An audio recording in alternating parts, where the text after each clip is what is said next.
Na wewe? Umetoka wapi? Nimetoka gym. Gym kufanya? Gym kupunguza mafuta kidogo.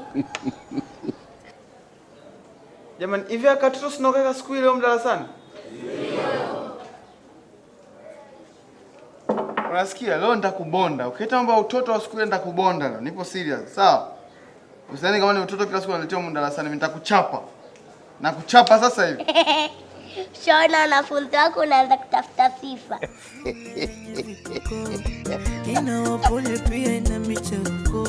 Kama una heshima zako utazaje huko. Ini elimu ya watu wazima sio watoto. Mpaka mwenye nyumba wako utasoma naye. Hata ex wako pia utasoma naye. Hata kijumbe wako pia utasoma naye. Mpaka mkwe wako pia utasoma naye. Mekwa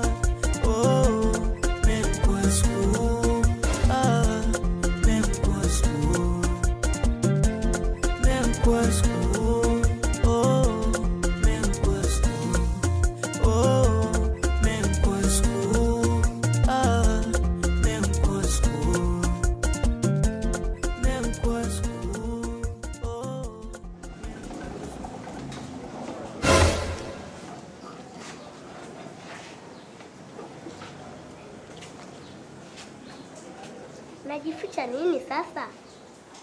Au unaniogopa?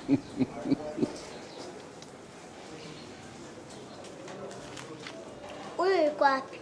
Huyu nani? So babangu brother K. Kwani nyumbani hayupo?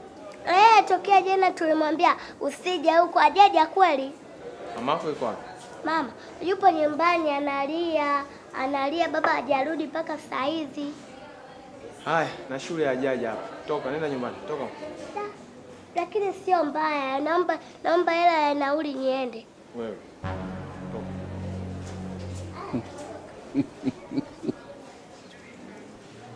Amjo, mbona gona salau sana? Soma. Hivi wewe, abuju. Wewe nakushia. Class. Abuju. Wewe nakuheshimu. Sio kama mngejiheshimu nyie kwanza. Hivi mwalimu unamchukuliaje? Yaani kama kusoma kila mtu kasoma, mwenyewe mmesoma. Wewe umesoma? Ndio. What's your name? My name is Alisa Kamala. What's your father's name? Haruni Kamala. So, what do you want from my class? Oh, leave me, I'm tired.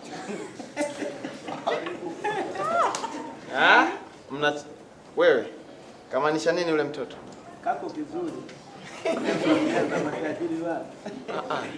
Yaani kako vizuri, kako nini mimi nimekuuliza anamaanisha nini ule mtoto? Anyway, mwalimu endelea na kipindi. Hasa unamaanisha meno nani? Hapa shule umekuja kukua tu, si ndio? Au basi tuyaache tu.